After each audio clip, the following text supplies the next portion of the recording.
Hi, welcome to this video by Feminine Vitae magazine. In this series we've interviewed different women with reproductive health conditions on how they manage their well-being. In this interview we're speaking to Jane, who has her own business which is a clothing line called Esteem.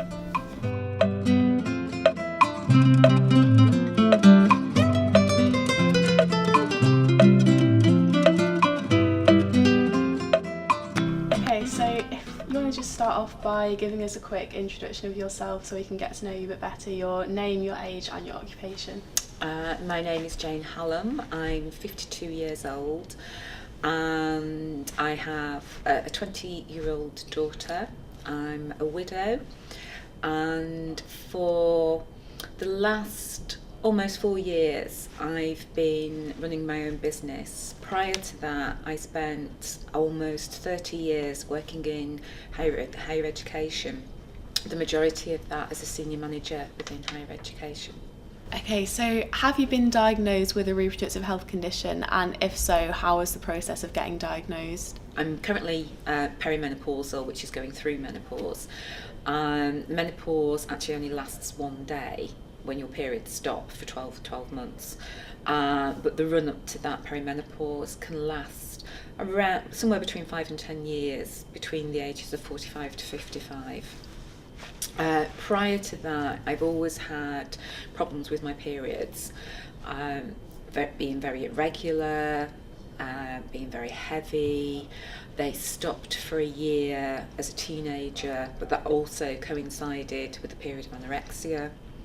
I was diagnosed with polycystic ovaries when I was trying to get pregnant. I discovered I was also infertile. So what happens, you try and get pregnant naturally for quite some time. You visit your GP and say nothing's happening, and then the woman is investigated first, given various drugs to help rebalance the hormones.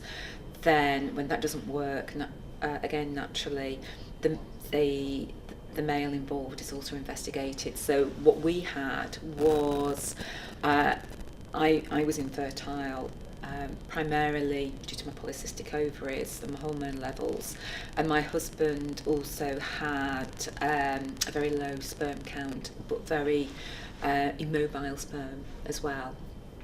So but we did manage to have a child through fertility treatment, through the ICSI treatment, whereby the sperm is injected directly into the egg. And Hattie, my daughter, is the result of an embryo being frozen and then defrosted, and then obviously being inserted into me. I've also been diagnosed with endometriosis. That was sometime after I'd had my daughter, and I was having searing pains, which at the time I didn't realise they were related to my reproductive system, anything to do with my womb, because the pain I had was quite paralysing pain, and it was like a searing pain up my arse that just made me just stop. I can't move, I can't breathe. And then I went to a gynaecologist for some investigations, and he discovered that I had endometriosis, but the majority of it was close to my bowel, which was clearly where I was having the pain, was in my rectum. Then, so he couldn't remove all of the endometriosis, but removed what he could, because obviously there was a danger of perforating my bowel with that. What symptoms does your reproductive health condition and perimenopause cause you to have? When I started at the menopause, I had no idea that I'd started the menopause. You're not told about the menopause when you're at school. You're told about menstruation, puberty, and reproduction, but nothing about the end of that cycle. And what I can say is menopause is very much like puberty in reverse. Your hormones are all over the place. There are 34 symptoms connecting to it. Acne does come back for some people. It came back for me quite viciously, in a way that I never had acne as a teenager. Anxiety is very common amongst menopausal women. Loss of self-confidence is as well, irritability. So you can see there is lots of commonalities with going through puberty as well. And I knew something wasn't quite right, but I put that down to delayed grief, being a single parent and being in a very demanding job, running my third organisational change in 4 or 5 years. So I just put it all down to the fact that it's life. It's not anything to do with my body, because I just wasn't aware that, how old was I at the time? I was about 46 at the time. I just thought, oh no, I'm not anywhere near menopause yet. I remember speaking to a friend who's a GP saying, when will I know I'm menopausal? When will I need to come off the pill? And she said, well, when you hit 50, just stop taking the pill and see what happens, which is not an ideal situation, but it's, well, okay. Anyway, going back to me not feeling right, I just lost complete interest in what I was doing work-wise. I was very tired, very anxious. My eating habits changed. I went off coffee turned out I went off coffee for a whole year, but the only other time I'd gone off coffee was when I was pregnant. So I thought, well, maybe there's some hormonal thing here. And I thought, well, I'm on the pill, I'm not pregnant. And then I went on holiday, and I just really got to a point where I just really couldn't cope anymore. I was getting very, very anxious about things, and I thought I was having a nervous breakdown. I've been quite teary as well at certain times. So, for example, I'd gone to pick up my daughter from the airport. She'd been on a school trip abroad, and I was fine while she was away. As soon as I saw her, I just burst into floods of tears, and obviously she was mortified. Mommy, stop crying. I can't stop. I was just floods and floods of tears, just couldn't stop. And there was another occasion, sort of driving home from Manchester, I'd seen a member of my staff who looked at me as if something wasn't quite right. But I just felt I was walking around in a daze. And then on the car journey home, I just burst into tears. And I thought, if I stop, I don't know if I'm going to be able to get back in the car and drive. So I managed to drive home, and then just went straight to my room and just collapsed and burst into tears. So shortly after I went on holiday, I Googled symptoms of a nervous breakdown. I thought, oh yeah, I meet all of these symptoms. This is how I'm manifesting these different symptoms. And when I got back home, I couldn't get into the house. The key wasn't working. And it was a Sunday morning, and so I went to a local shop that was just opening to get some WD-40, try and get into the house. Didn't work. Sent my daughter to a friend who lived nearby to get her spare key. Turns out I was using the wrong key, and I just completely lost the plot. So I went to the doctors with this 4-page letter of why I'm having a nervous breakdown, handed it over, didn't ask me any questions. I just burst into tears when I handed this over, and the next thing he said, I'm referring you to the Priory for CBT. So I had 12 weeks of CBT at the Priory, so I was being treated for depression, but at no point had that GP said, well, let's look at this, let's talk about this, let's see how old you are, or are you experiencing, how are your periods, or anything like that. And so I was then prescribed antidepressants as well as the CBT. So at this point I was having time off work as well, and I thought, I don't really want to go back to work. Even though I had a senior job that I had previously loved, I thought it's just really not doing it for me anymore. And when I did go back to work, I went into a different role, and I asked if I could be transferred to a different role at the same level. And then when I went back to work, I started getting really bad fatigue. To the extent I was falling asleep during the day, or I'd just fall asleep without knowing. it didn't matter what I was doing. It was like narcolepsy type things, and I was quite dizzy. I had quite a lot of dizzy spells as well. And again, I just thought because I'm tired. It's, you know, there's lots of things going on. Yeah, I'm a single parent. I just put it down to life, as you know, rather than anything physical or natural that was happening, you know, was occurring in my body. So, and it was only when I started to experience night sweats that I thought, actually, this could be the menopause. And with night sweats, I was also experiencing insomnia. And insomnia is another symptom of the menopause. But night sweats and insomnia don't happen at the same time. They happen at different times, which then that impacts more on fatigue because you're not sleeping well. And with night sweats, you don't necessarily know you're having them until some people wake up whilst they're sweating or as they're getting hotter. But the majority of people wake up when the sweat has actually dried on their skin and they're cold, and then they wake up in a damp puddle as well. So this was happening quite frequently, and I was thinking, I can't sleep on towels every night or in a toweling dressing gown just in case I'm going to have a night sweat. I was like moving from side to side of the bed as well, trying to find a dry patch, and it was just absolutely horrendous.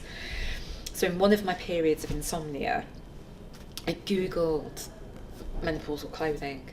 I thought there must be something out there that can actually alleviate this discomfort I'm having. Somebody must have thought about it. And when I was googling, the clothing was horrendous. It was just real granny, loose nighties and things. And I knew that loose cotton might keep you cool, but it's not going to keep you dry once you start sweating, because it can't wick the volume of sweat away, because night sweats and hot flushes aren't like exercise sweating. It just doesn't happen gradually. It just, it's there, and a volume of sweat just appears from nowhere. And so to keep you dry, you need a wicking fabric that's going to take that away. So I was looking at these clothes and I thought, I can't wear them. I can't. At the time I thought, Liz Earley's only a year older than me. There's no way she's going to wear those. There's no way I'm going to wear those. And I thought, right, I better do something about it then. And then I just thought, okay, I'm dissatisfied with what I'm doing. I know nothing about the fashion industry. Haven't made my own clothes since I was a teenager. But I knew what was required. I knew that clothing that fitted the body, that was stylish, and still boosted your self-esteem in some way, but was also effective in that it effective in wicking perspiration away. I knew something like that was needed, and obviously there's a market for it, because 50% of the population go through the menopause. All women are going to go through the menopause, and 75% of those are going to have night sweats. How does living with the conditions affect your work plans or performance? I think in terms of the workplace, yeah, what would be good is general awareness that although menstruation, pregnancy, and menopause, they're all natural. A number of women will go through all three of those. The majority, and also, but all will go through two of those: puberty, menstruation, and menopause. It doesn't mean because it's natural that everyone's going to sail through it, and just because it's natural doesn't mean that when you are experiencing pain or discomfort that you should just put up with it. Your employer needs to know that it is affecting the way in which you're working, and your colleagues need to be very supportive, especially line managers. What is very difficult for women is that a number of women don't want to admit they're experiencing pain or discomfort, or something is wrong with them in terms of, say, they've got polycystic ovaries or they've got irregular painful periods. It's very embarrassing. I'll tell you a very embarrassing story that happened to me. I was on a night class. I did a part-time master's, and I thought, oh, my period's just started. When we stood up for the break, my period had just started. However, the bleeding had gone through the sanitary towel I was wearing, it had gone through all my clothes, but also it had gone through the chair I was sitting on. And thankfully, I was sat next to a woman who was able to help me tidy up what had happened, and for me to go to the toilet, clean myself up as best I could. But I carried on as normal for the rest of the session. Just moved the chair to one side. But, you know, that happens to a number of people. You know, you never know when, if you have irregular periods, you never know when your period's going to start. Or if you've got heavy periods, just how heavy that is going to be. But when this happened to me, it was very much at the time whilst I was being investigated for my endometriosis, and it was clearly very much connected to that. And didn't have that again, especially after I'd had surgery. But yeah, and then with the menopause as well, it's, I think in the past a lot of people treat it as a joke. Oh, you're old and dried up, you know, you're good for nothing anymore. And we're now in a society where people, what's the word? Youth is celebrated. And you know, you only have to look at the over 60s in America. Plastic surgery is very big amongst the 60s and 70 year olds, still trying to retain that glimmer of youth. But menopause is very much tied in with aging. You're starting to deteriorate. A lot of marriages break up during this time because women aren't talking to their husbands about the menopause and what they're going through, men aren't understanding it. Some men want to do, but they don't know how to raise it with their partners. And even female partners, again, you know, they're not talking to one another about what's happening with their bodies, because for a lot of the time they don't actually know what's happening with their bodies. So if the women themselves don't know what's happening with their bodies, how do you expect your employer and your colleagues to understand what's happening, unless there is some general awareness through HR, some workshops, and there are policies in place to support women, and ways in which that would be flexible working. Having been pregnant, I can honestly say that aspects of the menopause are very much like pregnancy. The fact that you could sleep on a washing line. When I was pregnant, I slept through a side of my house being demolished. I was having an extension built at the time, and whilst I was on maternity leave, the wall was being knocked down. I didn't even notice. I'd just fallen asleep.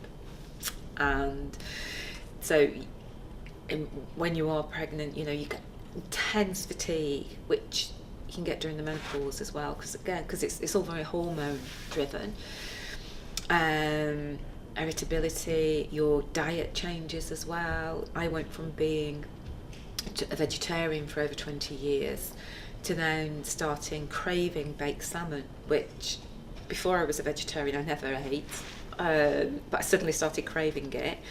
I started eating tuna again, a lot more fish. I started eating red meat, whereas before I was a vegetarian I couldn't eat meat because it gave me a rash on my fingers.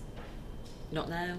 What kind of suggestions do you have to improve the productivity or engagement of women in the workplace who either have a reproductive health condition or are in perimenopause? As I say, you know, employers, going back to employers, it's that if there is that general understanding and there is some flexibility over, say, start times, leave times, or maybe reducing hours for certain days, reducing the number of days somebody works, whether or not they can work flexibly from home. I know from an employer's perspective, having been a line manager of a large number of staff, it's very difficult when you do have flexibility in terms of policies, in that there's always someone who's going to abuse it. And how do you monitor that somebody's actually doing the work? But you have to take some amount of trust, and the way you can you've got to build that trust with your colleagues, but also have a mechanism in place. Do you have any triggers, for example food, or it could just be a situation or context that makes your symptoms worse? It helps if the window is slightly ajar, but obviously not when it's windy, because then the wind wakes me up.